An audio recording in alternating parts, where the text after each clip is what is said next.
what I've been most impressed about is that when we won the Connacht final, football was brought to the supporters. It was brought to the towns and villages. There was an openness and a transparency about it. There was no hiding around corners and wondering, are you going to have a pint here or can we have a pint?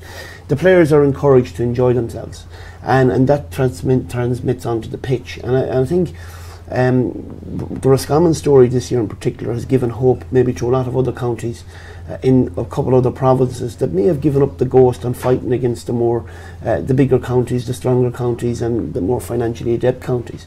That good coaching, good management can bring players on, and I think if you're a players type manager that understands that they've got issues outside of the game that need to be managed and controlled as much as inside the game, then you can get performances out of players, and you can get them to play to an optimum level that a lot of observers in Roscommon wouldn't have thought within them.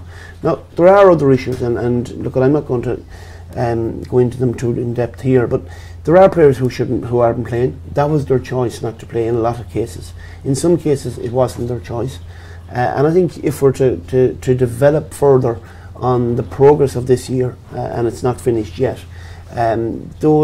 we need to find answers and solutions to those issues with the players. And I think with Kevin and Liam, when they sit down and analyse the season when it finishes, and hopefully that'll be on the 3rd Sunday in September,